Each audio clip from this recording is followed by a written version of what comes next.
The 3-year secret marriage ended tonight. At the celebration gala for my husband's company, he drew a dare card. Profess your love to your wife for 5 minutes. He turned, pulled his secretary into his arms, and kissed her passionately on stage. From my seat at the back of the room, I lowered my head and terminated the investment. $50 million, withdrawn. Behind him, the massive screen flashed with the confirmation, funding withdrawn. In front of 2,000 of his employees, he was instantly speechless. The victory party for Nexus Innovations was held at one of New York's most opulent hotels. A champagne tower, 10 feet high, shimmered in the ballroom. Behind the stage, a colossal screen scrolled through the company's annual achievements. Revenue doubled, a new round of financing secured, a major overseas contract landed. Behind every line of those beautiful numbers was my name, a ghost in the machine for the past 3 years. But no one knew that.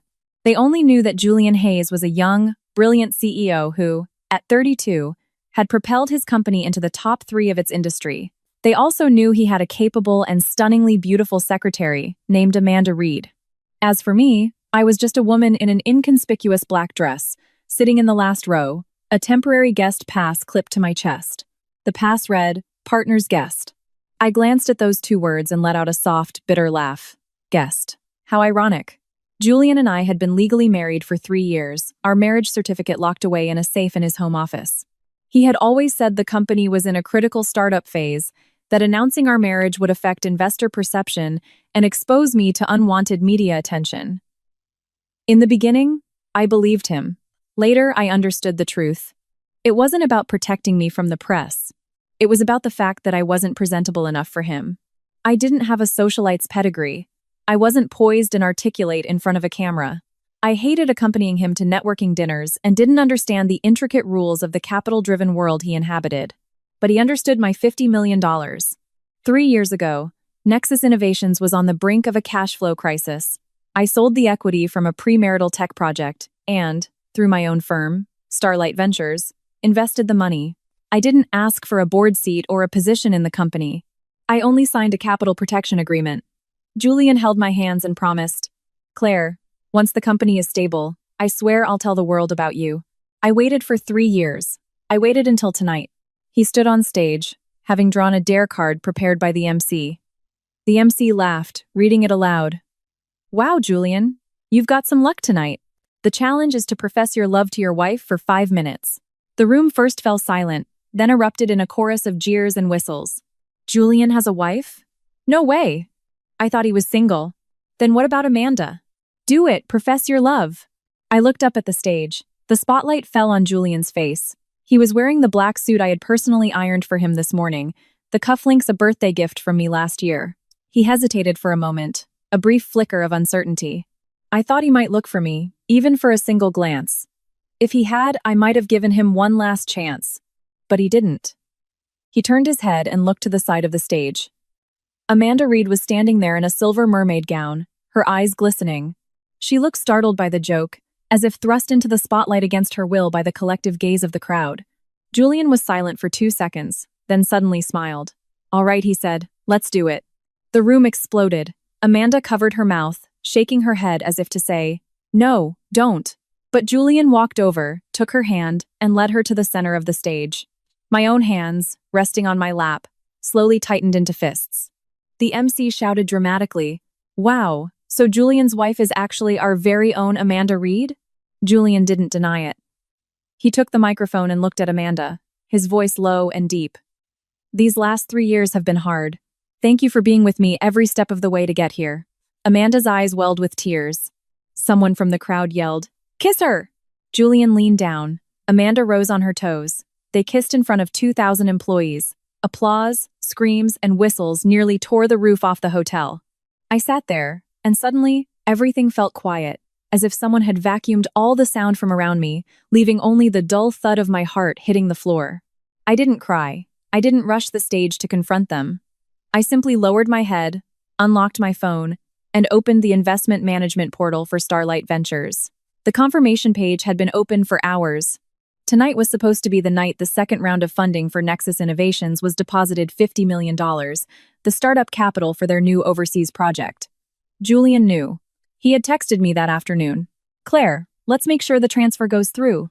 The company is announcing the overseas expansion at the gala tonight. I had replied with a simple, okay. He probably thought I would always say, okay. I slipped my wedding ring off my finger and dropped it into my handbag. Then, I tapped confirm. A prompt appeared on the screen.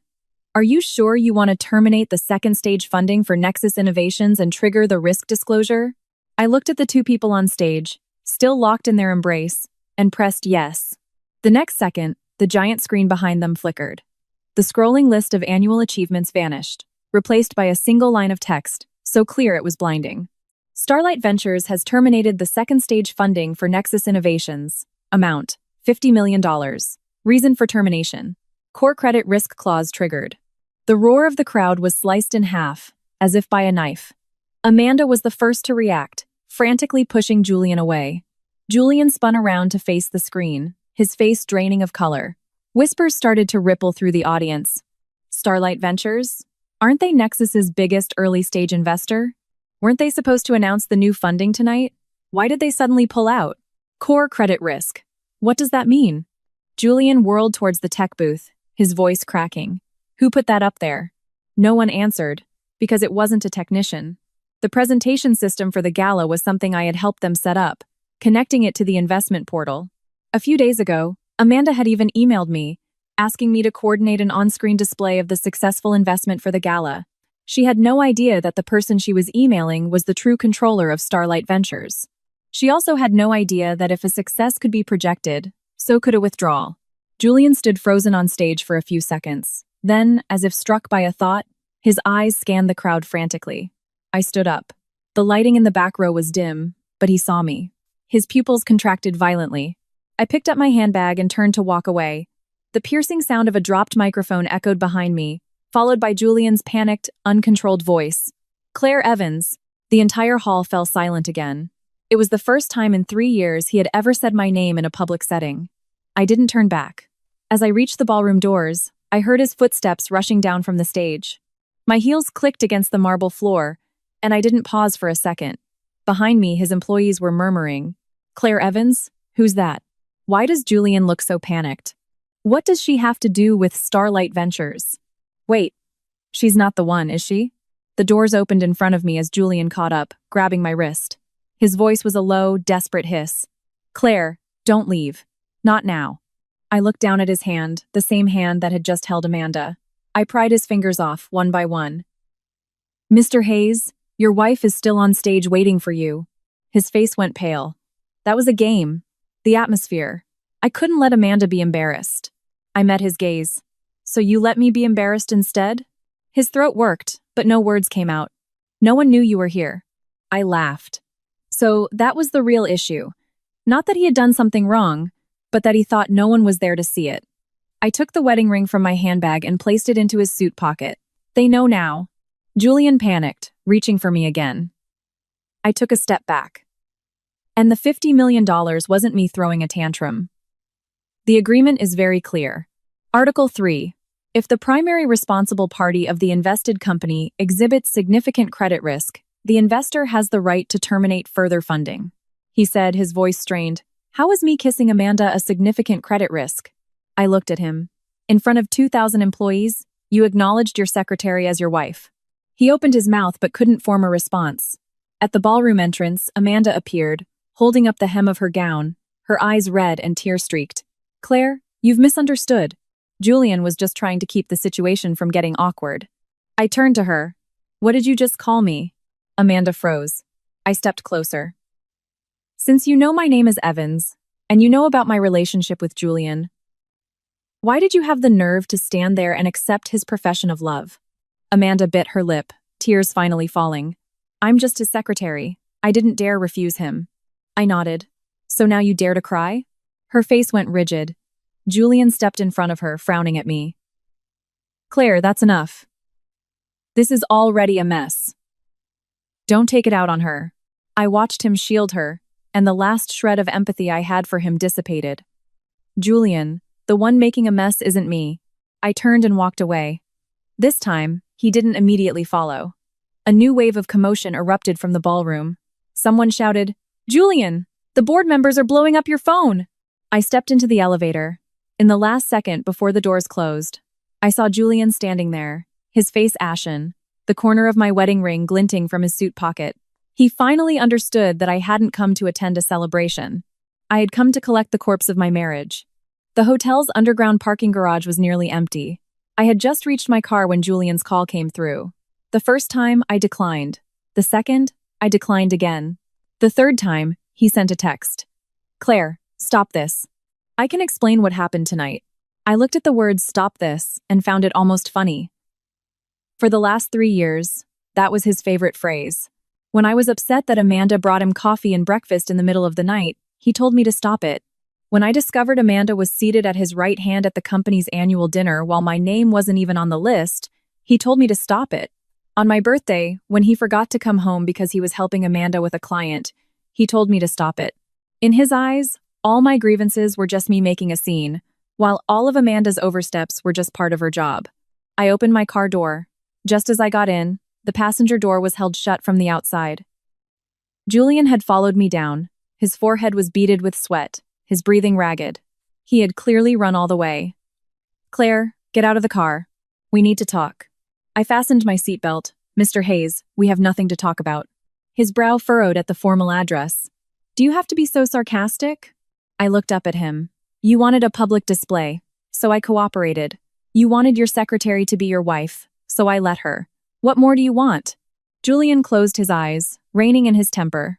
"I admit I handled tonight poorly, but pulling the funding is a serious matter, not a marital spat. $50 million affects a project with hundreds of people.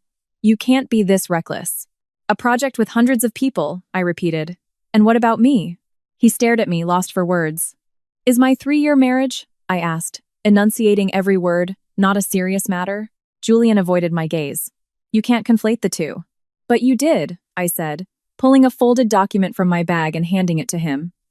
He looked down and saw the title on the cover, and his face changed.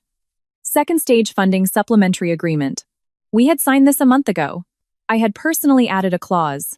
If the core management of Nexus Innovations is found to be concealing significant relationships, conflicts of interest, or engaging in behavior that constitutes a credit risk, the investor has the right to unilaterally terminate the funding agreement.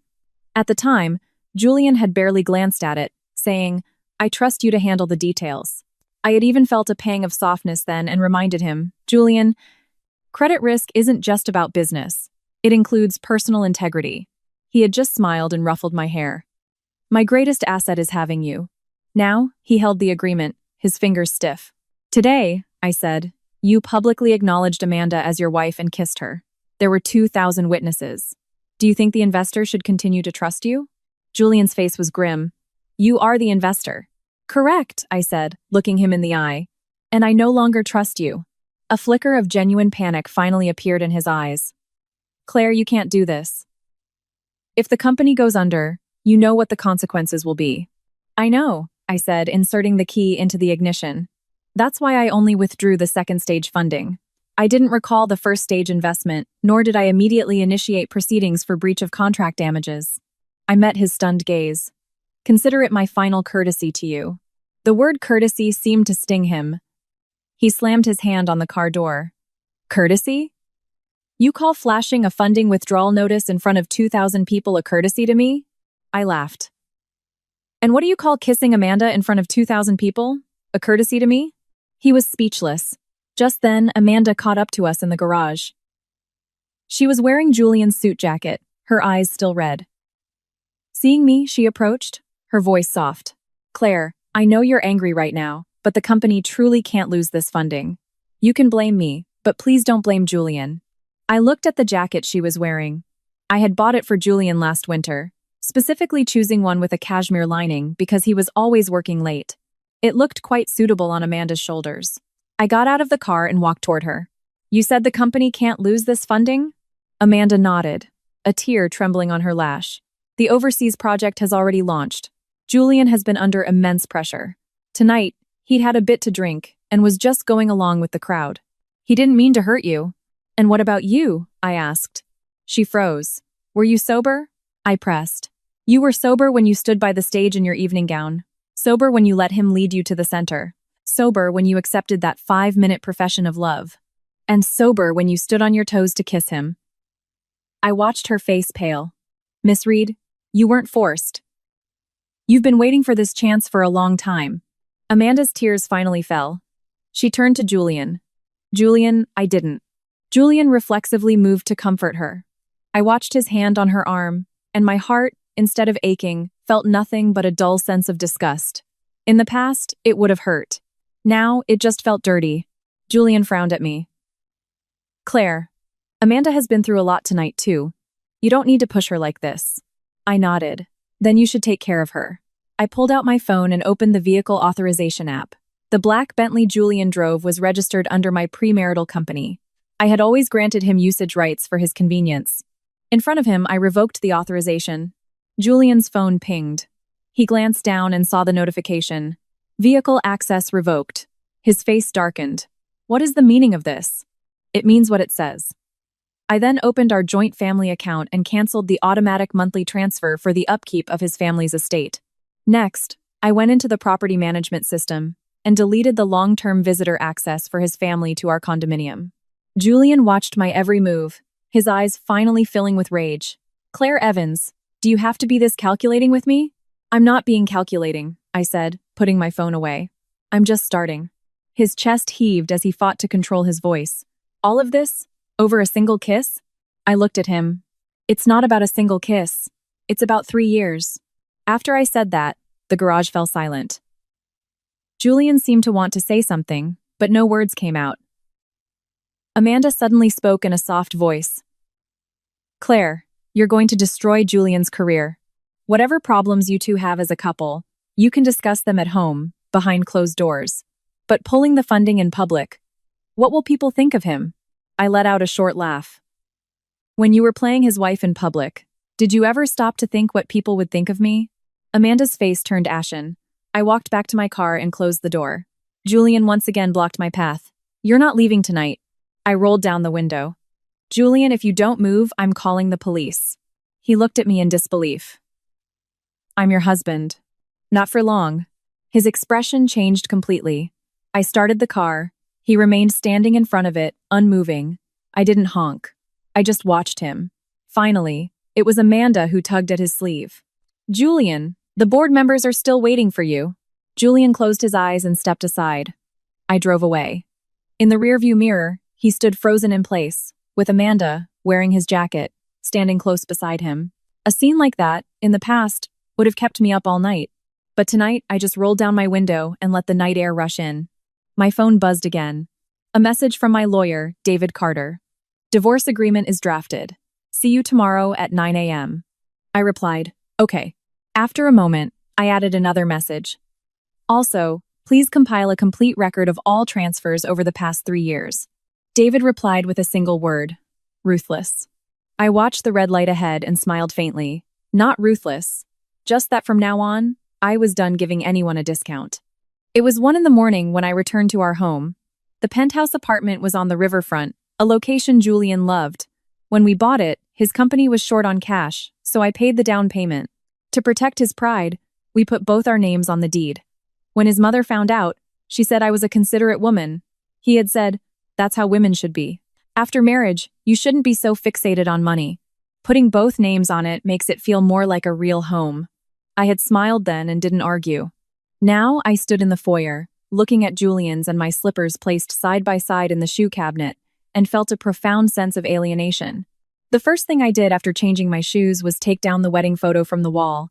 In it, I was wearing a simple white dress, and Julian stood beside me, smiling gently. That day, he held my hand and said, we'll have a proper wedding later. I'm sorry you have to put up with this for now. I believed him. But 3 years passed with no wedding and no public acknowledgement, only him and his secretary kissing on a stage. I turned the photo frame face down and placed it in a cardboard box. Then I started packing. My books, my clothes, my documents, the decorative pieces I'd bought before we were married one by one, they all went into boxes. Anything that was solely Julian's, I left untouched. Anything we had acquired together, I labeled for my lawyer to handle later. By 3 a.m., the living room was filled with boxes. I sat on the rug, opened my laptop, and began to sort through our finances. 3 years of marriage. I hadn't realized the extent of it until now. The $10,000 monthly allowance for his family's estate, transferred by me. His mother's medical checkups, spa treatments, jewelry, and travel expenses, mostly paid by me. The costs of entertaining clients during Nexus's early days, which I had covered more than a dozen times. The final payment on a debt his father had left behind, which I had also helped clear.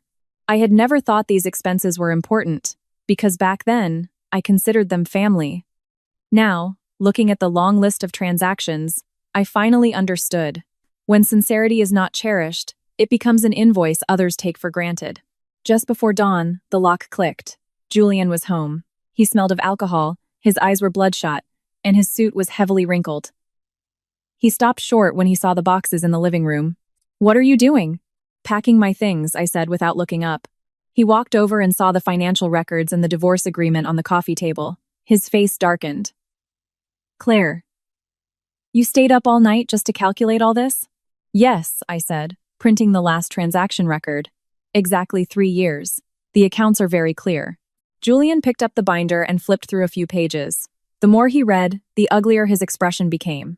"You even logged my mother's spa treatments?" "I paid for them." "She's my mother, and your mother-in-law." I looked up at him. "Has she ever treated me like a daughter-in-law?" Julian frowned. "Don't drag my mother into this." Just as he said that, the doorbell rang. I glanced at the door. I knew exactly who it was. Julian went to open it, and his mother swept in, wearing a fur-trimmed coat, followed by her driver and a maid. The moment she saw the boxes, her face contorted with anger. "Claire Evans, what is the meaning of this? Putting on a show of moving out this early in the morning? Who are you trying to embarrass?" "Myself," I said, standing up. His mother scoffed. "I heard about what happened last night. A man has to play the part in social situations. You, as the wife, need to have some sense. Julian's career is at a critical point, and you pull the funding in public? Are you trying to destroy him?" I looked at her. Last night, he kissed his secretary. His mother waved her hand impatiently. "So he kissed her. So what? Amanda has been with Julian for years. She's worked hard for him. She's young, beautiful, and willing to drink with clients on his behalf. And you? You just hide at home all day, unable to even handle a single formal event." I was quiet for a few seconds. So, in her eyes, our secret marriage was my fault for not being able to handle the spotlight. "Why do you think I was hiding at home? Don't you know?" Her face tightened, but she quickly hardened her expression. "Wasn't that for the good of the company? You come from an ordinary family.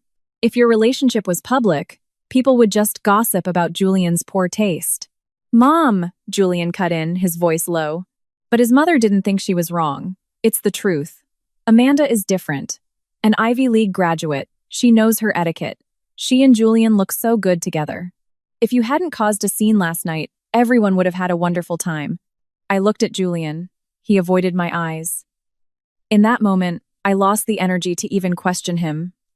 The answer was clear. He might not agree with every word his mother said, but he had implicitly consented for 3 years. He consented to our marriage being a secret. He consented to Amanda standing by his side. He consented to me giving everything to this family while not even deserving a proper title. I picked up the financial binder from the coffee table and held it out to his mother. "Since you find me so ordinary, perhaps you'd like to review the money this ordinary person has spent on you for the past 3 years. She glanced at it, and her expression changed. "What is the meaning of this?" "It means what it says," I said, flipping to the first page. "Monthly estate expenses, $10,000, for a 3-year total of $360,000. Your spa resort fees, $60,000 a year, for a 3-year total of $180,000. Last year's trip to Europe, you used my supplementary card, $36,000. And that Cartier bracelet on your wrist? I have the receipt for that too." His mother subconsciously pulled her hand into her sleeve. "I used to be willing to pay," I continued, "because I saw you as an elder. Now I am not. So, starting today, all supplementary cards are canceled. The monthly allowance is stopped. The staff salaries for the estate will be paid by the Hayes family." Her face flushed with rage. "You dare!" I looked at her calmly. "I already have." She turned to Julian. "Julian, are you just going to stand there and let her bully your mother like this?" Julian rubbed his temples. "Mom, please go home for now." "I'm not leaving!" she shrieked. "She caused a huge scene last night, and now she's trying to leave. If she walks out that door, what will people say about our family?" I took out my phone and opened the app for a moving company. Don't worry, people will soon know that I'm not just leaving home. I looked at Julian. I'm getting a divorce. Julian's face went cold. I don't agree. You don't have to, I said, pushing the divorce agreement towards him. In that case, I'll see you in court. His mother pointed a trembling finger at me. Claire Evans, don't think you can do whatever you want just because you invested some money. Without Julian, you're nothing. I placed the printed financial statements in front of her. Mrs. Hayes, you have it backwards, I said, my voice steady. Without my money, Julian wouldn't have even been able to afford his office rent back then. The living room fell silent. Julian stared at me, his eyes filled with a mixture of hurt and anger. Is that really how you see me? It's not how I see you, I said, closing the binder. It's what the accounts say. The movers arrived, knocking on the door. Miss Evans, are these the boxes? I nodded. Julian blocked the doorway. No one is moving anything. I looked at him and pulled out the proof of down payment and the premarital asset declaration. This apartment will be divided according to our agreement. Today, I am only taking my premarital property. If you want to stop me, you can have your lawyer contact mine. Julian stared at me, his jaw tight. After a long moment, he finally stepped aside. The movers began carrying the boxes out, one by one. His mother sat on the sofa, hurling insults for a long time, calling me ungrateful, calculating, and unworthy of the Hayes family. I didn't say a word in response. When the last box was gone, I went back into the bedroom and saw our matching mugs still on the nightstand. I picked up mine and threw it into the trash can. Julian stood in the doorway, his voice hoarse. Claire, does it have to come to this? I looked at him. Julian, it's not me who brought it to this. I paused. You're the one who pushed me here. I walked out with my suitcase. Behind me, his mother's angry voice echoed. Leave, and don't ever come back. You'll regret it when Amanda moves in. My steps faltered for a second. I turned back to look at her. Don't worry, I said. I will never step foot in this house again. I moved into a small apartment on the Upper West Side. It wasn't large, but it was quiet.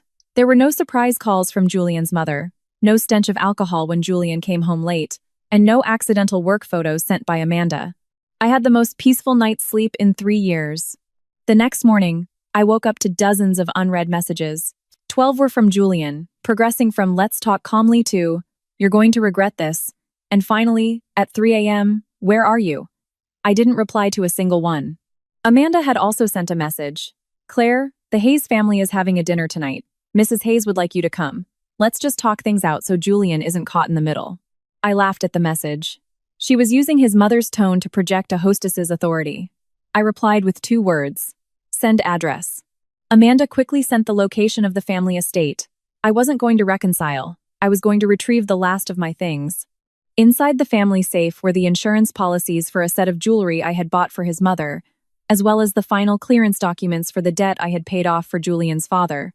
I had planned to send my lawyer, but since Amanda wanted to play the lady of the house, I decided to go and watch. At 7 p.m., I arrived at the Hayes estate. The housekeeper, Maria, opened the door, her eyes immediately welling up. Ma'am, you're here. She had worked for the family for over a decade and knew about my relationship with Julian. She knew that I was the one who stayed by his mother's side during hospital stays, arranged all the holiday gifts, and ordered the cake when Julian forgot his own mother's birthday. Maria had seen it all. I smiled at her. Maria, I'm just here to pick up a few things. Before she could reply, Julian's mother's voice boomed from the living room. If you're here, then come in. Who are you trying to impress by standing at the door? I walked in. The dining room was full. Julian's aunt, his cousin, and several other relatives were seated around the table. Next to the head seat, occupied by Julian's mother, sat Amanda. She wore a pale pink dress and a pearl necklace. I recognized the necklace. I had personally selected it at an auction for his mother's birthday last year. His mother had claimed it was too youthful for her and told me to keep it in the safe. Now, it was around Amanda's neck. Seeing me, Amanda immediately stood up. Claire, you're here. She made a motion to give up her seat, but Julian's mother held her down. You stay put. Since she knows enough to show up, she can start by learning some manners. The relatives looked at me with a mixture of amusement, disdain, and discomfort. Julian, sitting on the other side, looked tense. He stood up. Claire, come sit next to me. I didn't move. His mother's voice was cold. Sit? First. She needs to properly apologize to her elders. After the scene she caused last night, embarrassing Julian and the company, she ought to apologize. Amanda softly interjected. Auntie, let it go. Claire was just upset. Julian's mother patted her hand. See? You're the sensible one. I watched this farce, finding it utterly absurd. In 3 years, I had never once sat at the head of this table. His mother had said that with our secret marriage, we had to be careful. In front of relatives, I was just Claire, nothing special. Yet Amanda, on her first visit, was seated right beside her. I walked over to Amanda. She looked up at me, a triumphant glint in her eyes. I reached out and gently touched the pearl necklace around her neck. Is it beautiful? Amanda's face tensed. Julian's mother snapped. It's just a necklace. I gave it to Amanda. You gave it to her? I took out my phone, pulled up the digital receipt, and placed it on the table. This South Sea pearl necklace was purchased by me on October 12th of last year. Price, $1,000. The gift note reads, Happy birthday to Mrs. Hayes. The table fell silent. The color drained from Amanda's face. Julian's mother, furious, stammered, Once I receive a gift, it's mine. I can give it to whomever I please. Of course, I nodded. Which is why I'm not here to ask for the necklace back. I looked at Amanda. I'm just reminding Miss Reed that before you accept someone else's cast-offs, you should probably inquire about their origin. Amanda's eyes immediately reddened. Claire, must you humiliate me like this? I laughed. You're sitting in my husband's home, wearing a necklace I bought for my mother-in-law, and expecting me to serve you tea. You didn't find that humiliating? Julian stood up. Claire. I held up a hand, cutting him off. You be quiet. He froze. It was the first time I had ever spoken to him that way in front of his family. His mother slammed her hand on the table. Insolent. Claire Evans, have you no manners? I looked at her. And forcing a wife to serve tea to a secretary is good manners? Her face turned a shade of purple. Julian said grimly, Mom, stop it. Look at her, his mother screeched, pointing at me. She used to pretend to be so docile. Now that she has a little money, her true colors are showing. Amanda was right. She's just trying to use her investment to control you. Amanda immediately lowered her head. Auntie, I never meant that. You don't have to be afraid of her, his mother said, grabbing Amanda's hand and speaking loudly for my benefit. I'm making it clear today. The daughter-in-law our family recognizes is someone sensible. Someone who can help Julian, not a woman who threatens her husband with money. Good, I nodded. I opened my phone to a checklist I had prepared. Then please have the Hayes family return what doesn't belong to them. His mother stared at me. In the family safe, I continued, there are 3 insurance policies for jewelry under my name, 1 certificate of debt clearance for Julian's uncle, and the original contract for the estate renovation costs I covered. Maria knows where it is. Maria immediately nodded. I do. Julian's mother's face was a mask of fury. Those things are in our house, so they belong to us. I looked at her. Mrs. Hayes, you can say that, but my lawyer will be here tomorrow with an itemized list, and that won't be a family dinner. Her cousin suddenly spoke in a low voice. Aunt, let's not get lawyers involved. It won't look good. The other relatives' expressions shifted. They had flattered his mother because they thought her son was successful. But now, with Nexus's funding pulled, no one wanted to get caught in the fallout. His mother saw it too, her lips trembling with rage. Julian stepped in front of me, his voice low and intense. What exactly do you want? I looked at him, to get my things back. And then, a divorce. The divorce? Can you please stop saying that? No, I said. I'm afraid you won't hear me otherwise. His eyes filled with a pained expression. Claire, I was wrong last night, but making a scene like this will only embarrass everyone. I looked up at him. Julian, are you still convinced that I'm the one embarrassing everyone? He fell silent. I turned to Maria. Could you please take me to the safe? Maria immediately led the way. Julian's mother tried to block me, but Julian stopped her. Mom, let her take them. I didn't look back. After I had collected my documents, I found Amanda waiting for me at the end of the hallway. She had taken off the pearl necklace and was holding it in her hand, her eyes red. Claire, I didn't know it was yours.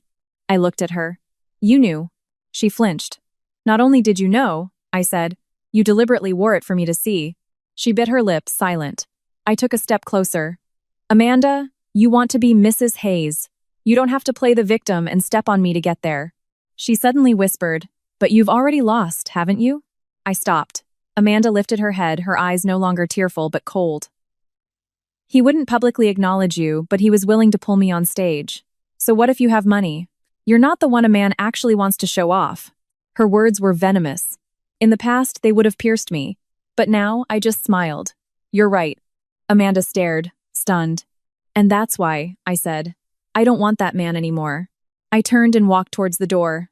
Julian chased after me. Claire. I stood on the front steps and looked back at him. Julian, did you hear that? His face went white. Of course he had heard. He had heard every word Amanda just said. I looked at him and said, word by word, you not acknowledging me was your choice. Now, me not wanting you is my choice. The night wind was cold. I walked out of the Hayes estate with my documents. This time, no one dared to stop me. The next morning, at 9 a.m., sharp, I was at David Carter's law office. He pushed the divorce agreement across the table. I've organized the asset division based on the materials you provided. The down payment on the house was from your premarital funds, so the postmarital mortgage payments will be split proportionally. As for the car, estate upkeep, and family living expenses, you can claim partial reimbursement if you wish, but proving it wasn't a gift to a relative can be tricky. Get back whatever we can, I nodded. Anything we can't, I'll consider it the price of a lesson. David looked at me. Are you sure about this? My hand didn't pause as I signed. I'm sure. He sighed.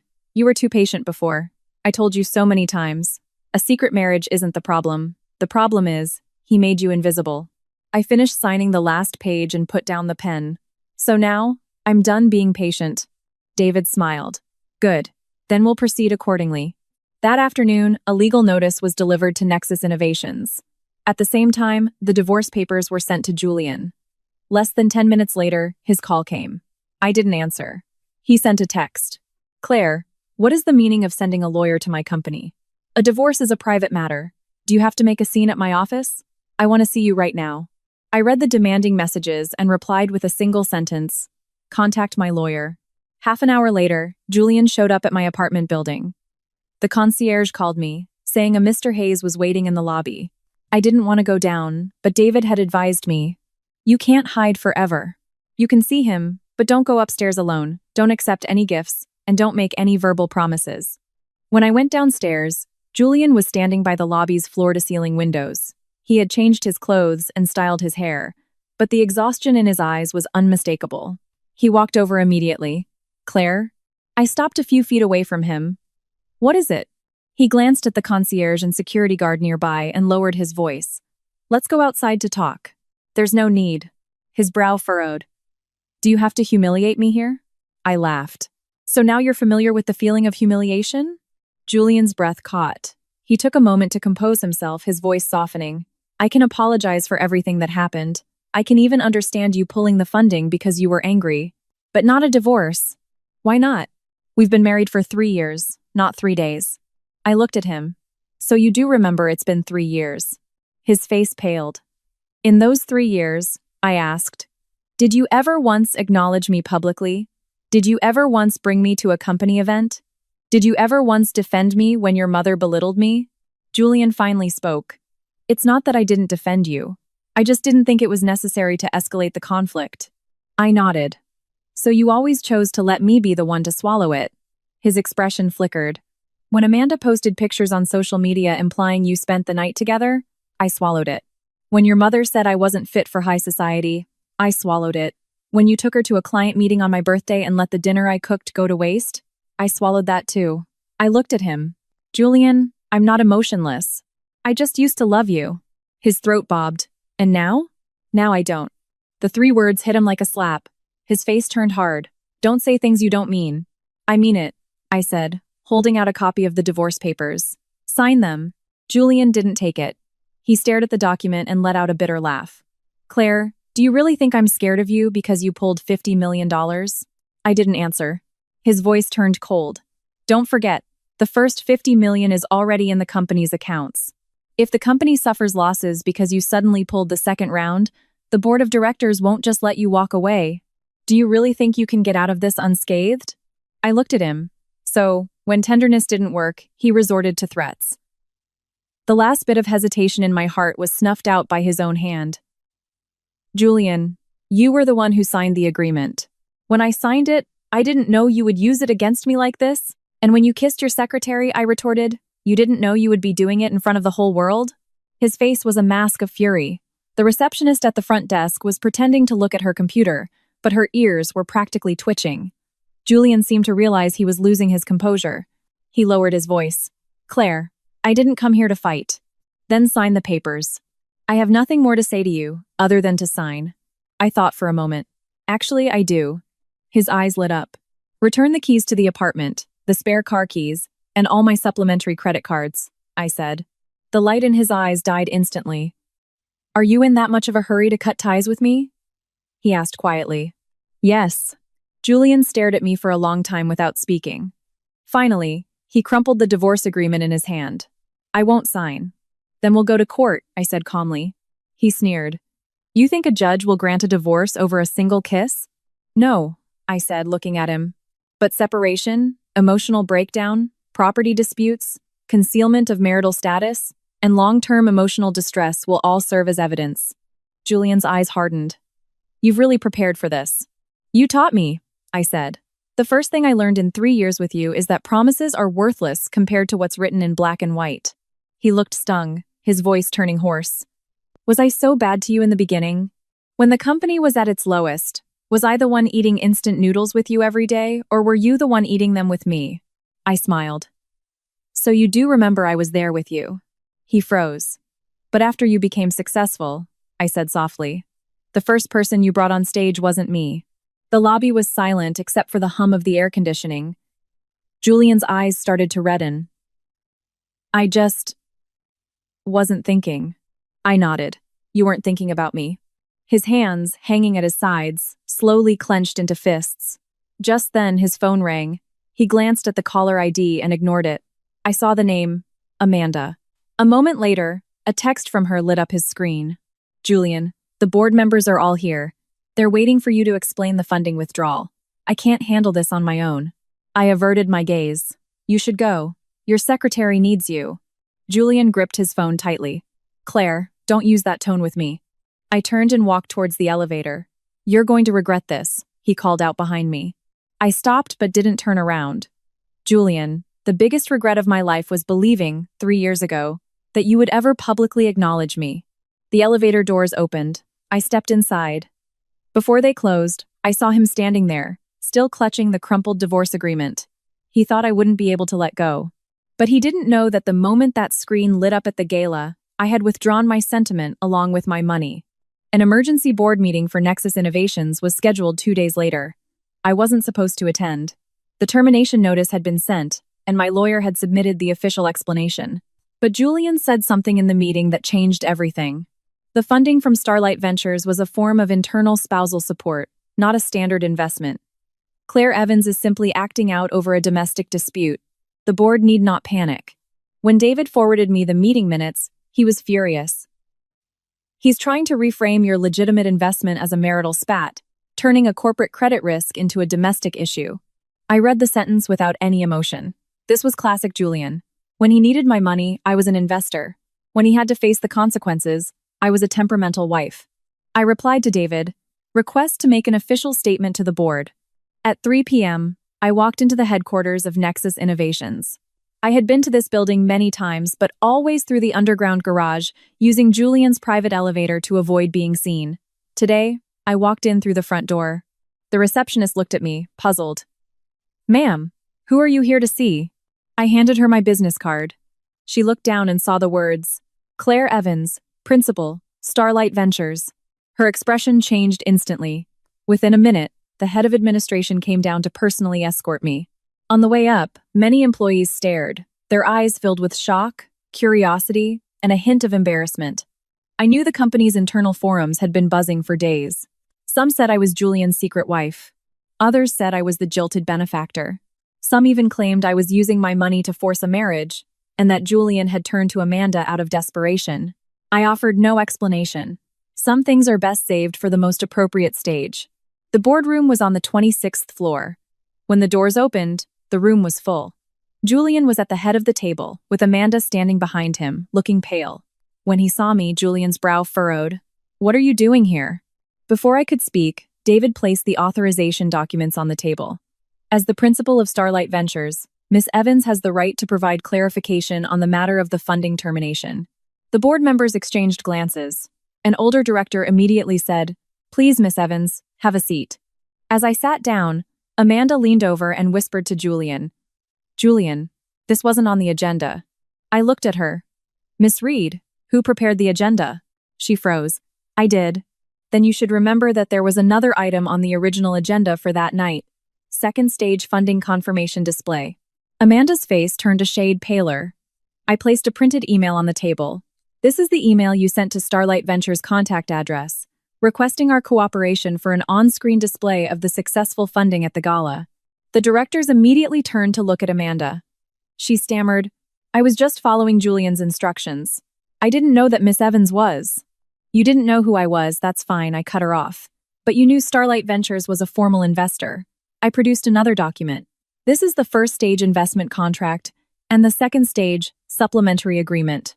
The signatories are Nexus Innovations and Starlight Ventures, not a personal loan between Julian Hayes and Claire Evans." I looked at Julian. "Mr. Hayes, you stated in this meeting that this was internal spousal support. Where is your evidence?" Julian's face was grim. "Claire, do you have to do this?" "In a corporate meeting," I said, my voice level, "please address me as Miss Evans." Someone coughed. Julian's expression grew even darker. The CFO, Carolyn Vance, a meticulous woman in her 40s, stood up. She opened a file. From a financial perspective, the $50 million first-stage funding from Starlight Ventures was recorded as an external investment, not a personal loan or spousal gift. The second-stage funding was not yet received and, according to the agreement, can be terminated. Julian shot her a furious look. Carolyn didn't flinch. "Mr. Hayes, I am simply stating the financial facts." The atmosphere in the room shifted completely. The older director frowned. "So, what exactly does core credit risk refer to?" I didn't answer immediately. I placed the gala's event schedule on the table. In this schedule, the dare card in the prize draw was confirmed by Miss Reed. The content was, "Profess love to your wife for 5 minutes." Amanda went white. "Mr. Hayes," I continued, knowing he was married, in front of 2,000 employees and guests, pulled his secretary on stage, allowed the MC to refer to her as his wife, and engaged in intimate behavior. I paused. "This is not simply a personal moral issue. Nexus Innovations is pursuing overseas partnerships. In the disclosure materials, Mr. Innovations is not simply a personal moral issue. Hayes's personal credibility and the stability of the management team are critical evaluation points. Concealing a marriage while publicly creating a false partner figure is more than enough to constitute a credit risk."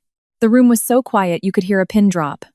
Julian stared at me, his voice tight with rage. "You wrote our marriage into a risk report."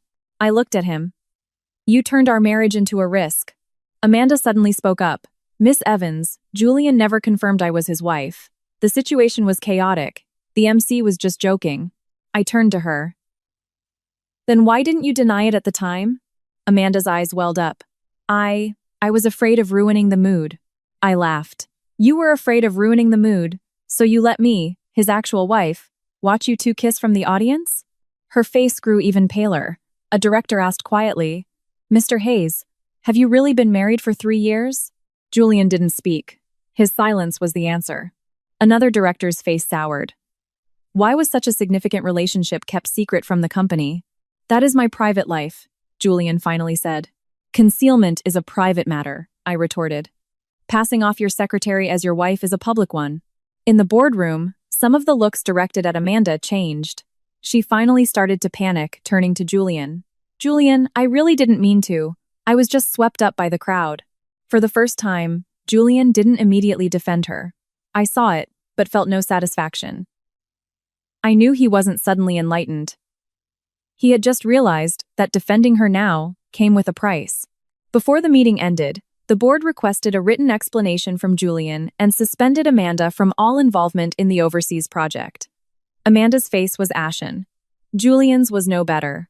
I gathered my documents to leave. As I reached the door, Julian caught up with me. "Claire Evans." I stopped. He asked, his voice low and strained. "How far are you going to push me?" I looked at him. "Julian, You still think I'm the one pushing you? His expression was complicated. I'm just taking back the things you no longer deserve to have. He gritted his teeth. Including me? I looked at him and found the question absurdly funny. You're not a thing. His face tensed. You're just someone I no longer want, I added.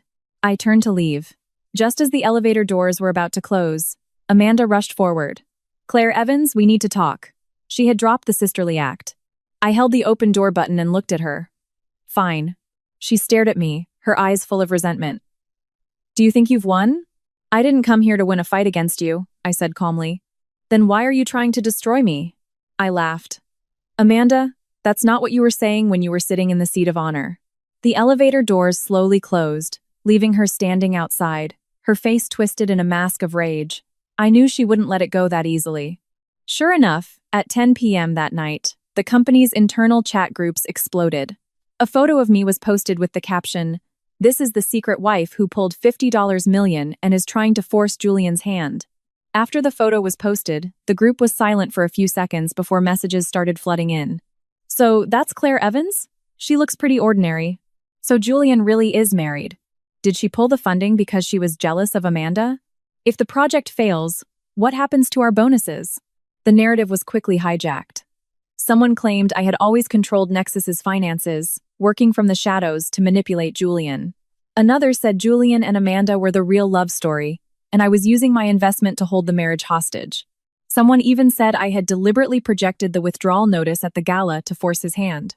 I screenshotted every single message. David called me. Should I send a cease and desist? Wait, I said. For what? For him to dig his own grave. Sure enough, half an hour later, Amanda posted on her personal social media. She didn't name names, but everyone knew who she was talking about. To walk with someone from their lowest point to the top doesn't always mean you'll be seen. But I believe true sincerity isn't measured in money. I hope certain people won't use capital to harm something we all worked so hard to build. The post was accompanied by a photo of her desk, late at night, piled with work. Many employees liked the post and left comments. Amanda, we appreciate your hard work. We all know you were there for Julian. Some people just use money to throw their weight around. I looked at the comments, my finger hovering over the screen. Walk with someone from their lowest point to the top. When did she join Nexus? 2 years ago. The company's truly difficult period was 3 years ago. That was the year Julian couldn't even make payroll, staring blankly at spreadsheets in a rented apartment. I was the one who sold my premarital assets, stayed up for 3 days straight helping him refine his business plan, and went with him to meet investor after investor. Amanda arrived when Nexus had already secured its first round of funding and moved from a cramped office to a downtown high-rise. She had accompanied him during the ascent, not through the mud. She made her claim with such confidence because she knew the old me would never correct her. The old me was afraid of embarrassing Julian, afraid of public opinion, afraid of hurting the company. But I wasn't afraid anymore. I texted David. You can send it now. At 11 p.m., Starlight Ventures released an official statement. It was brief. The relationship between Starlight Ventures and Nexus Innovations is a formal investment relationship, governed by legally binding contracts. It is not a spousal gift or personal loan.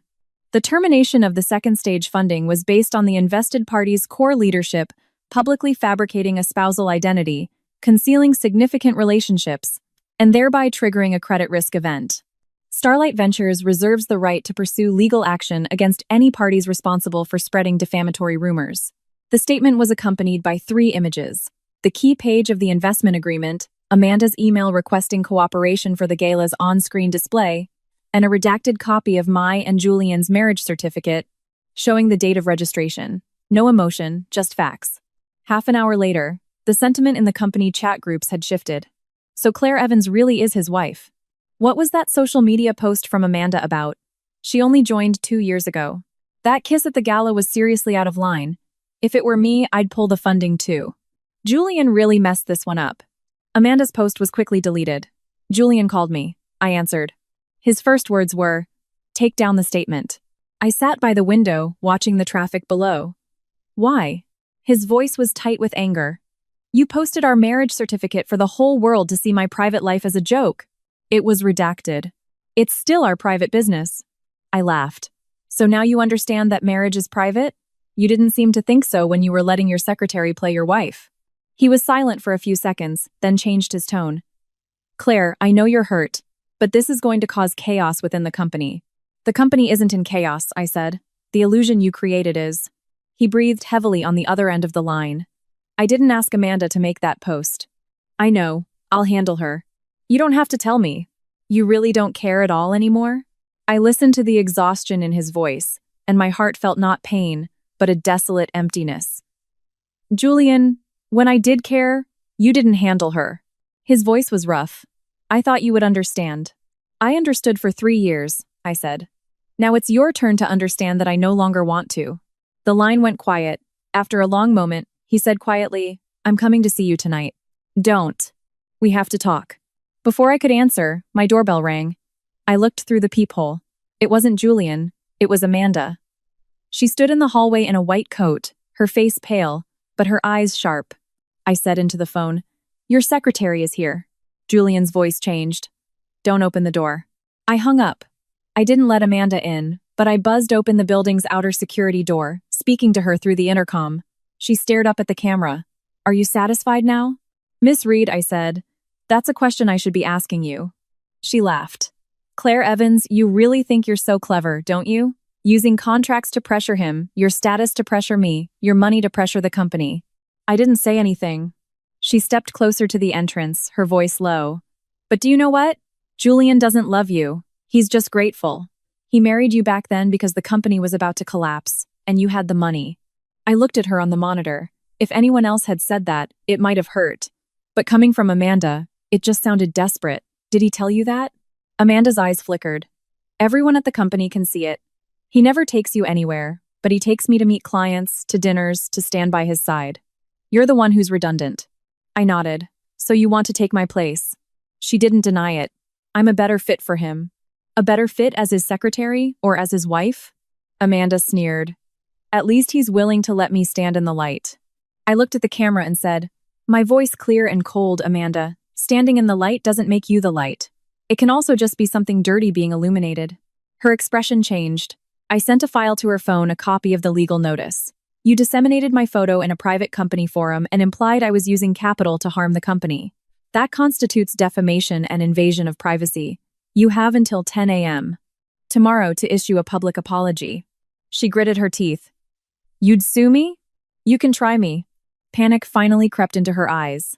Just then, the elevator in the lobby dinged open. Julian rushed out. When he saw Amanda at the entrance, his face darkened. Who told you to come here? Amanda's eyes immediately reddened. Julian, I just wanted to explain things to Claire. Explain things at her home? It was the first time Julian had ever used such a harsh tone with her. Amanda froze. I watched the scene unfold on my screen, and suddenly found it all tedious.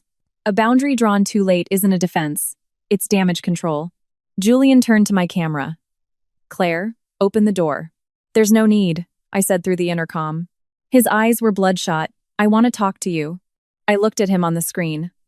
Julian, everything we have to talk about will be handled by our lawyers. He clenched his fists. Amanda whispered beside him. Julian, let's just go. Don't make Claire angrier. Julian whirled on her. You be quiet. Amanda stood there, utterly stunned. I ended the call and turned off the monitor. I heard Julian's muffled voice from the hallway. Claire, I will not agree to a divorce. I leaned against the door, not responding. His agreement no longer mattered. The next morning at 10 a.m., Amanda did not apologize. She chose another method. On Nexus Innovations' anonymous internal forum, a long post appeared. The title: An Ordinary Employee's Honest Opinion. Julian has had it so hard. The post painted Julian as a visionary entrepreneur oppressed by both capital and a controlling marriage. It portrayed Amanda as a dedicated partner who toiled alongside him. It depicted me as a manipulative wife, pulling strings from the shadows. One sentence was particularly sharp. Some women don't show their faces not because they're low-key, but because they know they don't deserve to stand in the spotlight. The post was quickly screenshotted and spread to public platforms. Though it didn't use names, the keywords Nexus Gala, $50 million withdrawal were enough for everyone to connect the dots. David came to my apartment, furious. I'm filing a lawsuit right now. I read the post from start to finish. First, find out who posted it. Does it matter? It's either Amanda or someone she put up to it. We need evidence. Fine, David nodded. I'll have my tech team trace it. I got up to get a glass of water, and my phone rang. It was Carolyn Vance. I answered. Her voice was low and cautious. Miss Evans, there's something I think you should know. Go on. Amanda approached me yesterday. She asked me to change the accounting notes for the first stage investment to personal spousal support. I refused.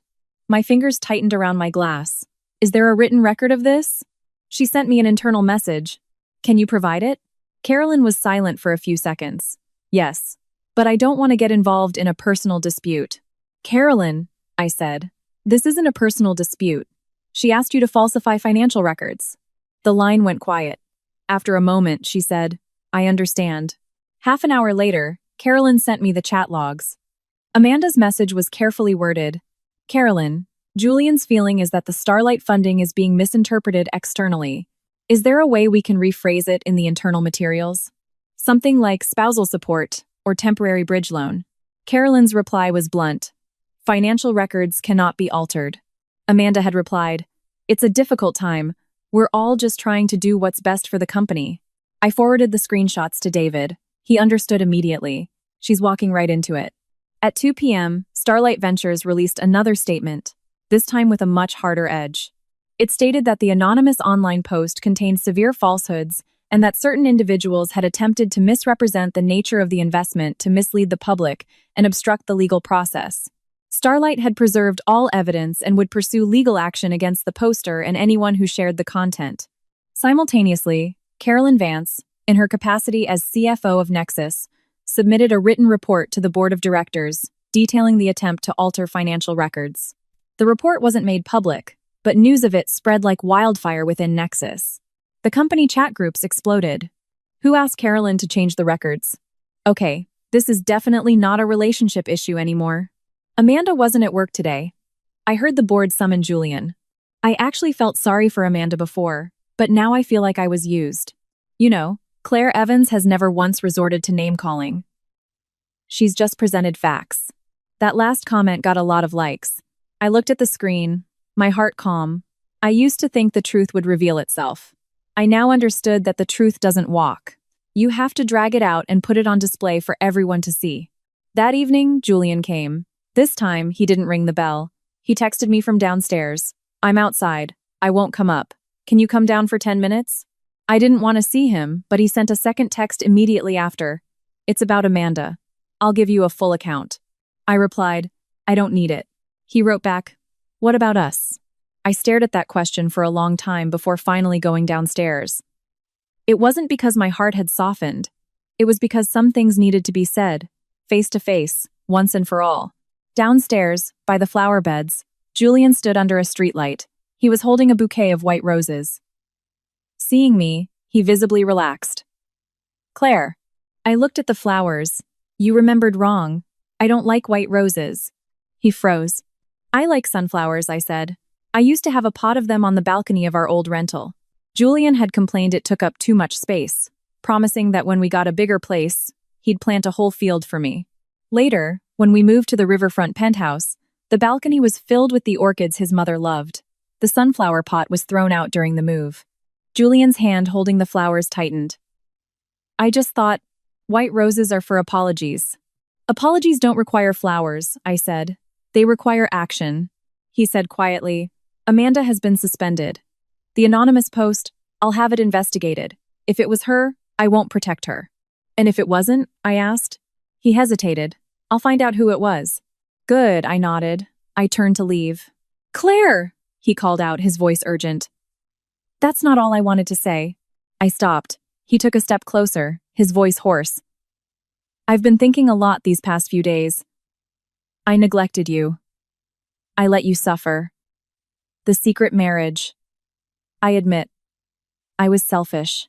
I thought as long as we were happy in private, it didn't matter what the outside world thought. I looked at him. Were we happy in private? He faltered. Do you remember what I ate for my birthday last year? I asked. Julian opened his mouth, but no words came out.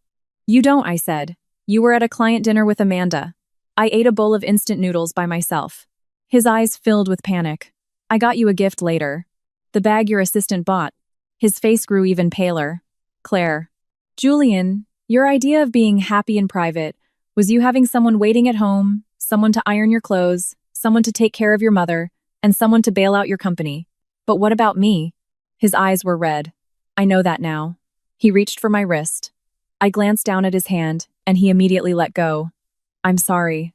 It was the most sincere apology he'd given in days. But my heart didn't waver. Julian, I said, I accept your apology, but I don't accept you. He froze as if struck. Why? I looked at him earnestly. Because you're not incapable of love. You just decided my love wasn't worth cherishing. Pain finally surfaced in his eyes. I took a step back, signed the divorce papers as soon as possible. With that, I turned and walked back towards the building. As I reached the entrance, he called out behind me, "What if I make our marriage public?" I stopped. His voice was laced with desperation. I can release a statement right now. Tell everyone you're my wife. You want a wedding, I'll give you a wedding. You want a position, I'll give it to you. Claire, let's start over. I turned and looked at him. Under the streetlight, holding the white roses, he looked both pathetic and sincere. But all I could see was him on the gala stage, holding Amanda's hand. Julian, I said, what I wanted was for you to give it to me willingly. I paused. Not as compensation after I've been humiliated. The color drained from his face. I walked into the building.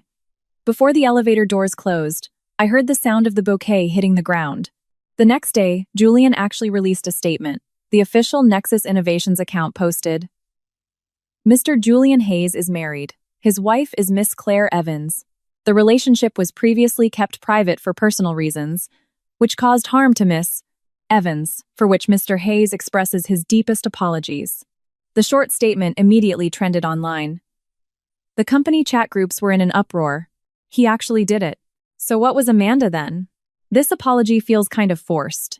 Claire Evans has the patience of a saint. A 3-year secret marriage, only to watch your husband kiss his secretary?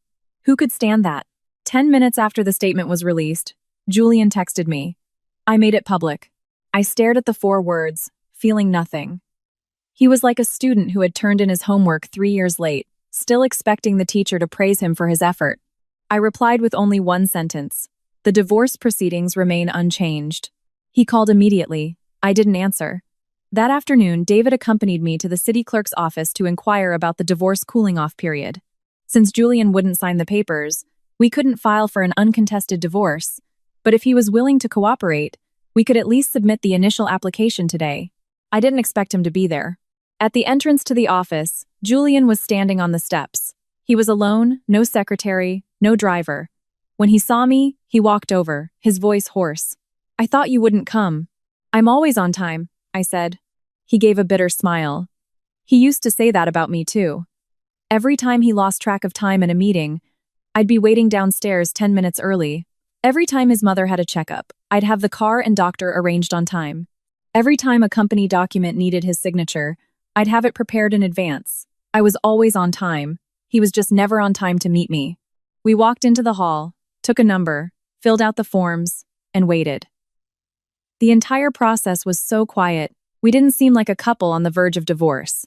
Julian sat next to me, his knuckles white as he gripped his driver's license. When our number was called, he didn't move. The clerk called out, "Number 72? Are you here?" I stood up. Julian remained seated. I looked down at him. He looked up, his eyes bloodshot. "Claire, is there really no chance?" I didn't answer right away. The hall was filled with people. Some were arguing, some sat in silence. Some were crying and some were smiling with relief. I looked at Julian and remembered the day we got our marriage license. He had been sitting on a similar chair, his palms sweating. He had told me, "Claire, I have nothing right now, but I promise I'll never make you regret this." I had taken his hand and said, "I'm not afraid of you having nothing. I'm afraid that one day, you'll have everything and decide I'm not worthy of standing beside you." That day had come. "No," I said. "There's no chance."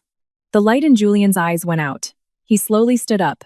Just then, a loud wail erupted from the entrance. "Claire Evans, you can't be this cruel." I turned to see his mother rushing in, her hair a mess, with Maria and her driver trailing behind. The moment she saw me, she lunged, trying to grab my arm. David immediately stepped in front of me. "Mrs. Hayes, please calm down." She ignored him and collapsed onto the floor, sobbing. Everyone, come and judge for yourselves.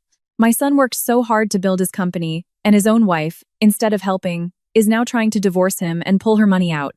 She's trying to ruin us. The crowd started to stare. Julian's face turned ashen. Mom, what are you doing? His mother's cries grew louder. What am I doing? I'm saving your family. You fool, you're letting a perfectly good marriage fall apart. What will happen to the company? What will happen to our family? Listening to her, I suddenly had to laugh. So, she wasn't sad to lose me as a daughter-in-law. She was sad to lose my money. She turned to the onlookers. She thinks she can bully us just because she has money, 3 years of marriage, and she wants a divorce just like that. And she wants to nickel and dime us for every penny she ever gave the family. Tell me, what kind of woman does that? People started to murmur. David tried to speak, but I held him back. I walked over to Julian's mother and knelt down. Mrs. Hayes, you said I didn't help the family for 3 years? She flinched. I took out my phone and opened the itemized list I had compiled. Should I read it out for everyone? Her face changed. I didn't wait for her answer. Year 1. The remaining $86,000 of your brother-in-law's debt, paid by me. Year 2. $32,000 for the estate's roof repair, paid by me.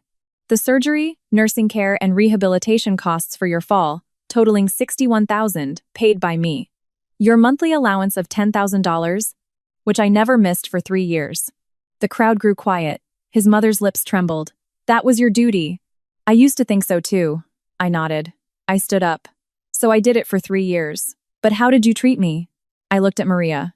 Maria, why don't you tell them? Maria, who had been standing in the back with tears in her eyes, froze when Julian's mother shot her a death glare. Don't you dare! But Maria took a step forward. Ma'am has never been unfair to the Hayes family, she said, her voice soft but clear. When Mr. Hayes was busy with the company and the old Mrs. Hayes was sick, it was the ma'am who ran to the hospital day and night. When the old Mrs. Hayes couldn't eat the hospital food, it was the ma'am who cooked soup and brought it to her every day. Last New Year's Eve, Mr. Hayes didn't come home, and the ma'am stayed up all night with the old Mrs. Hayes, who still complained that she was a poor conversationalist. Julian's mother's face turned ghostly white. Maria continued. The first time Miss Reed came to the estate, the old Mrs. Hayes sent the ma'am to the kitchen to help, telling her not to let an outsider know her true status. Ma'am didn't say a word. Someone in the crowd whispered, "That's horrible." Julian stood frozen, his face draining of color. Some of these things he knew, some he didn't. But not knowing wasn't an excuse. He had just never bothered to ask. His mother, finally panicking, scrambled up and tried to grab Julian's arm. Julian, Mom was just doing what's best for you. Julian looked at her, his voice low. Mom, why did you never tell me any of this? I didn't want to distract you, she cried. I laughed. Such a familiar excuse. For the company, for his career, for his own good. Everyone could sacrifice me for his own good. I turned to the clerk. Excuse me, can we please continue with the proceedings? Julian looked at me, his eyes filled with pain. Claire. I didn't look at him. We couldn't complete the process that day. His mother's scene had disrupted the office, and the staff advised us to come back another time. As I left the building, Julian followed me. I didn't know Mom did all that to you. I stopped. Did you not know? Or did you not want to know? He froze. Julian, I said, every grievance I suffered in your home didn't just happen overnight. It was your repeated silence that gave them the courage to continue. His eyes were red. I'll make it up to you. Don't bother, I said, looking at him. The person you should be making it up to isn't me. It's the Claire Evans who believed in you 3 years ago. With that, I got into David's car. As we drove away, I saw Julian standing at the entrance to the city clerk's office. His mother was still crying, but he wasn't comforting her. In that moment, he was finally starting to see clearly. Unfortunately, I no longer needed him to. The video of Julian's mother causing a scene at the city clerk's office inevitably made its way online. In it, she was wailing about how I was bullying them with money. But soon after, a clip of Maria's testimony was also released. The public opinion tide turned swiftly. That mother-in-law is suffocating. The daughter-in-law pays for everything and still gets told she's not good enough. The CEO husband is married, kisses his secretary on stage, and his mother expects the wife to just take it? Unbelievable. The woman was right to pull her funding. No question. The comments section on Nexus Innovations' official social media accounts was a wasteland. Julian was forced to issue another statement, insisting that his family dispute would not affect company operations and promising to address internal management issues. But once an investor's trust is broken, a few sentences can't mend it. The overseas partners demanded a reevaluation. The board asked Julian to suspend all public appearances. Amanda was formally suspended pending an investigation. Carolyn Vance kept me updated on these developments. I didn't ask for details. My only focus was the divorce. But Julian, it seemed, had become a different person. He texted me every day. In the morning, he'd ask if I'd eaten. At noon, he'd remind me it was getting cold. At night, he'd say he was in our old apartment and that seeing my empty closet made him realize what the home was missing. I never replied. On the third day, he sent a photo. It was the balcony of our riverfront penthouse. The orchids were gone, replaced by a row of sunflowers. He wrote, "I remember you like these." I stared at the photo for a long time, then deleted it. It wasn't that I wasn't touched. It was that a memory remembered too late is, in itself, a form of cruelty. That afternoon, David accompanied me to the apartment to retrieve the last of my files. Julian was there. He didn't try to stop me. He just stood in the living room, watching the movers carry out my boxes of books. The apartment no longer felt like a home. The wedding photo was gone from the wall. The shoe cabinet was half empty, and my favorite mug was missing from the kitchen. Julian stood in the cavernous living room and said quietly, "I used to come home and just take it for granted that you'd be here." I didn't respond. "Now I realize," he continued, "your touch was on everything in this house." I zipped my document bag. Traces can be erased. He gave a bitter smile. "Can people be erased too?" I looked at him. Yes. Pain flashed in his eyes. Just then, his phone rang. It was the board's secretary. Julian answered, and his expression slowly changed. After he hung up, he looked at me. "Something's happened with Amanda." I didn't ask, but he told me anyway. "She used your identity to expense several event-related costs." I frowned. "My identity?" "She was in charge of some family dinners and client receptions. She got a hold of your guest information from the company system. She billed several of her personal purchases under the expense line for CEO's wife's reception fees."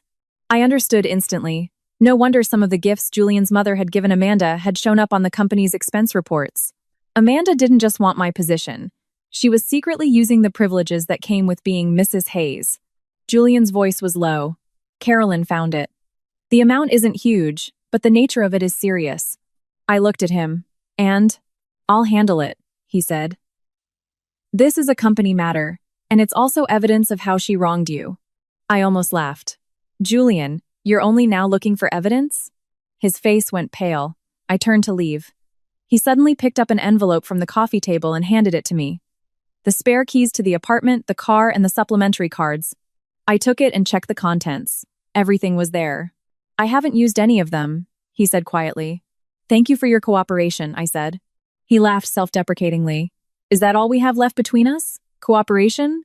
And legal procedures." He closed his eyes.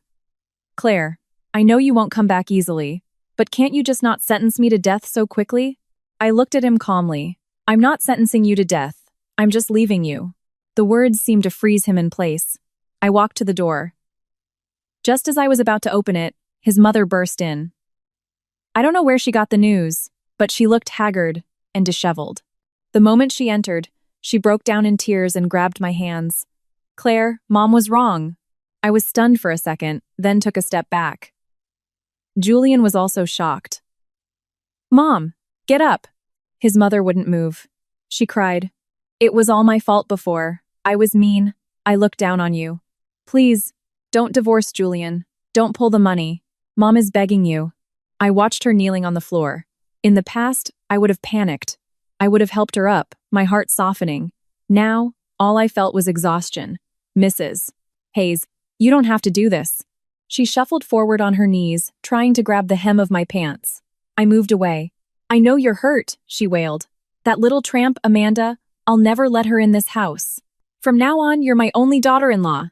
Come back, and I'll give you the head seat at the table. All the keys to the house." I smiled. "Everything you're offering me now is what I should have had without ever needing to kneel." His mother froze. I looked at Julian. He stood there, his face a mixture of shame and agony. "Julian, do you see?" I said. "She's not kneeling because she understands my pain." I paused. "She's kneeling because the Hayes family is in pain." His mother's crying stopped abruptly. Julian's face turned white. "When I was at her side in the hospital, she never knelt," I continued. "When she cursed me for not being good enough for you, she never knelt. When she let Amanda play hostess, she never knelt. Now that the company is in trouble and the allowance has been cut off, she kneels." The living room was terrifyingly quiet. His mother's face flushed red, then paled. Julian helped her up, his voice hoarse. "Mom, stop begging." She tried to speak, but for the first time, he cut her off with a cold, "Enough." I glanced at them, then left without another word. As I walked out of the penthouse, I took the spare keys from the envelope and placed them on the console table in the foyer. Julian stared at me, confused. "Keep these," I said. "I won't be coming back." The door closed. From inside, I could hear his mother's muffled sobs. I stood in the elevator, watching the numbers descend, feeling not the thrill of victory, but a belated sense of relief. Not all acts of contrition deserve forgiveness. Some are just the last resort of those who have realized there are no more advantages to be had. Amanda's suspension and investigation concluded faster than I expected. She had used the CEO's wife reception fund to expense personal purchases totaling over $19,000. She had also contacted the wives of 2 business partners, posing as Julian's fiancé and implying she could represent the Hayes family at private functions. The board kept these findings quiet, but Amanda wasn't one to go down without a fight. The day she was to be officially terminated, she crashed Nexus Innovations' public press conference. Julian was supposed to be addressing the media and employee representatives about the recent turmoil. I hadn't planned to attend, but David called me. "Amanda is at the press conference, and she's talking about you." I opened the live stream. Amanda was standing in the middle of the conference hall, her face pale, her voice shrill. "You all blame me, but who was it that allowed me to do these things? If Julian truly loved his wife, why didn't he acknowledge her for 3 years? Why did he take me to every single gala? Why did he have me plan his mother's birthday party?" The room erupted in chaos. Julian stood on the stage, his face a mask of stone. Amanda's tears fell. "I admit I have feelings for Julian, but I wasn't the only one in this fantasy. He's the one who gave me hope. He's the one who made me misunderstand. He's the one who made me believe that one day I would be Mrs. Hayes." Her words were a final, desperate attack. She was trying to ruin Julian and drag me down with him. A reporter immediately shouted, "Mr. Hayes, is what Miss Reed says true? Did you for a long time allow a subordinate to act as your partner in private settings? And did Miss Evans know about this?" I looked at the screen, then closed the laptop and grabbed my coat. David asked, "Where are you going?" "Some things," I said, "need to be said clearly before the end." 20 minutes later, I arrived at the press conference. Security tried to stop me, but Carolyn Vance saw me and immediately came over. "Miss Evans." She led me in through a side door. The hall was still in an uproar.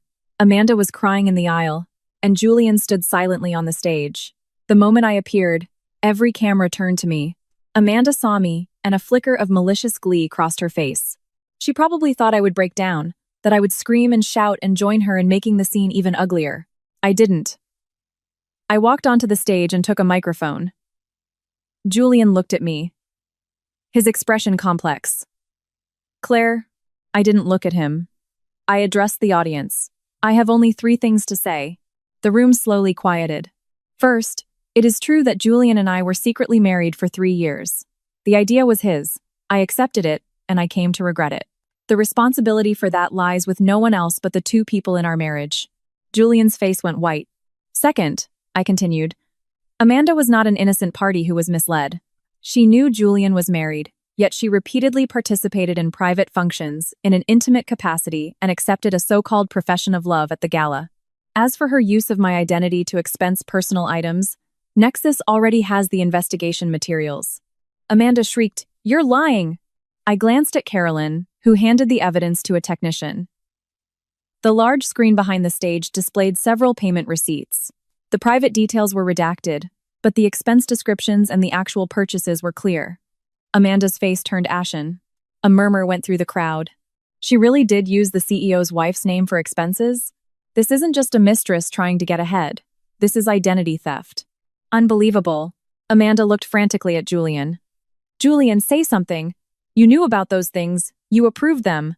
Julian finally spoke, his voice clear. I never authorized you to use my wife's identity. Wife. He had finally said the word in front of everyone. But I no longer needed to hear it. My third point, I said. I didn't come here today for anyone to deliver justice on my behalf. What I want to say is this. In a marriage, the person who is hidden, betrayed, and humiliated is not the one who should feel shame. I looked directly at Julian. The real shame belongs to the one who enjoys another's devotion, only to feel they are not good enough to be seen. Julian's eyes reddened. The entire hall was silent. For 3 years, I went on, I gave Julian many chances. A chance to make us public. A chance to explain. A chance to defend me. Time and again, he chose silence. On the night of the gala, he chose Amanda.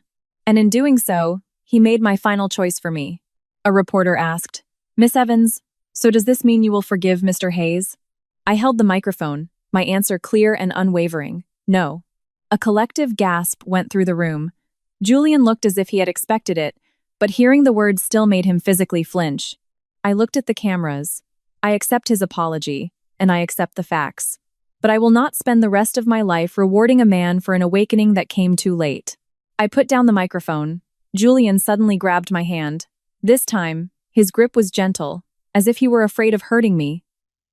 Claire, don't go. I looked down at his hand. He immediately let go, his eyes pleading. I know I have no right to ask for your forgiveness, but can you just give me some time? I'll fix everything. I'll give you a real, proper resolution. I looked at him, my heart astonishingly calm. Julian, you can give your resolutions to your board of directors and to your mother. I paused. As for me, my case is closed. The last bit of color drained from his face. Amanda suddenly started to laugh, a broken, hysterical sound that turned into sobs. Claire Evans, do you think you've won? He only regrets it now because you pulled the funding. Because the company is in trouble. If you had nothing, he still wouldn't look at you. I turned back to her. Which is all the more reason I will never go back. She froze. A man who only learns to cherish something after he's lost a fortune is not a man worth betting on a second time. Amanda was finally speechless. I walked off the stage. This time, no one stopped me. Behind me, reporters were still shouting questions, employees were still whispering, and Amanda was being escorted out by security.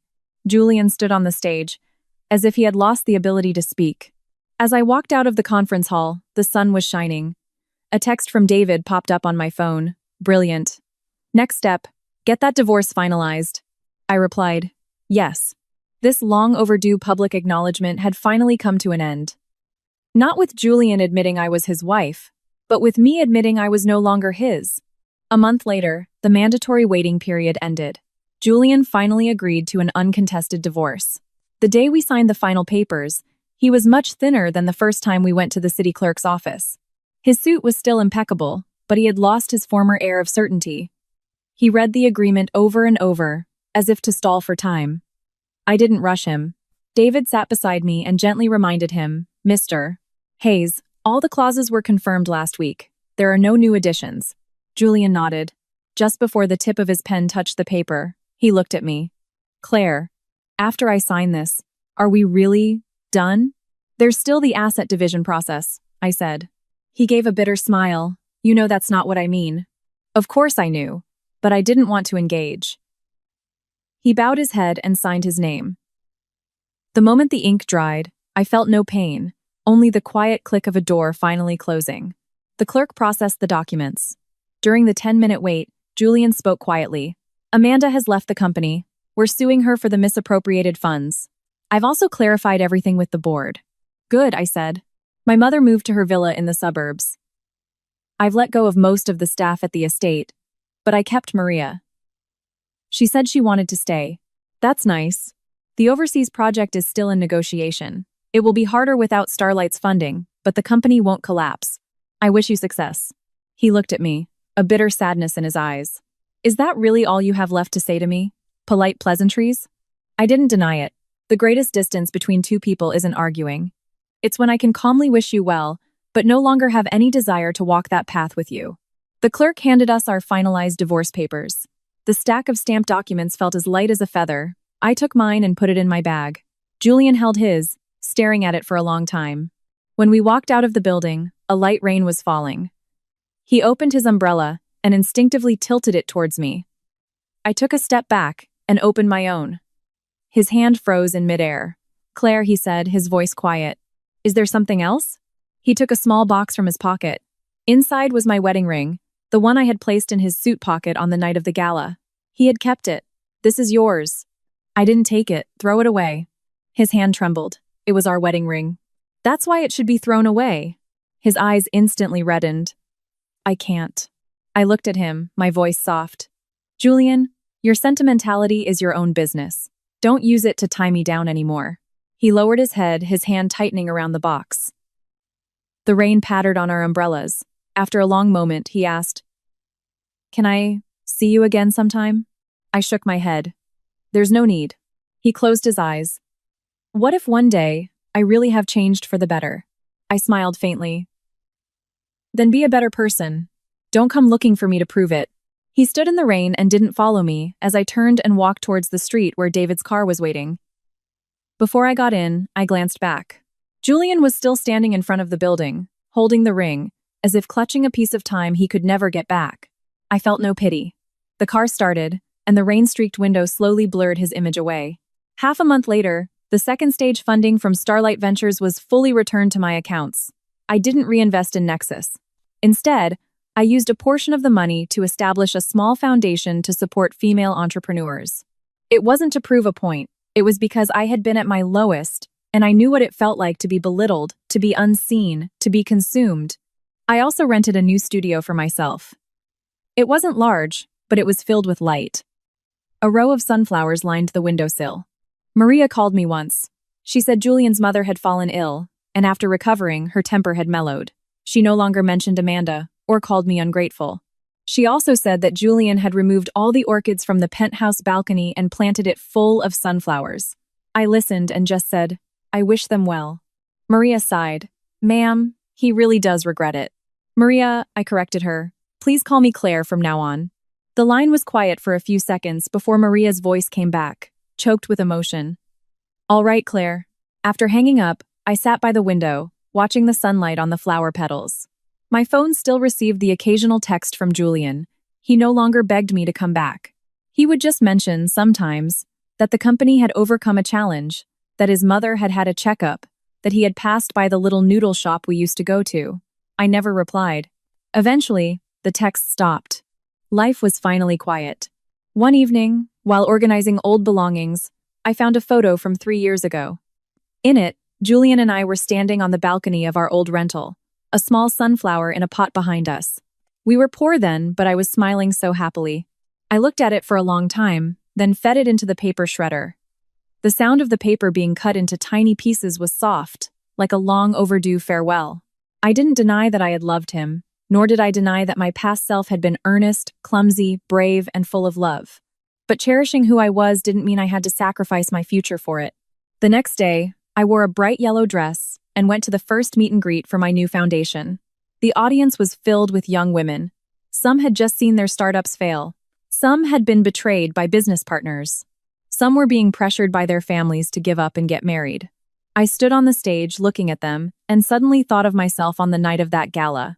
That night, I had sat in the last row, a shadow no one was meant to see. But now, I stood in the light. Not as someone's wife, not as someone's secret benefactor, and not as the object of someone's belated regret. I was just Claire Evans. I had finally given myself back to myself.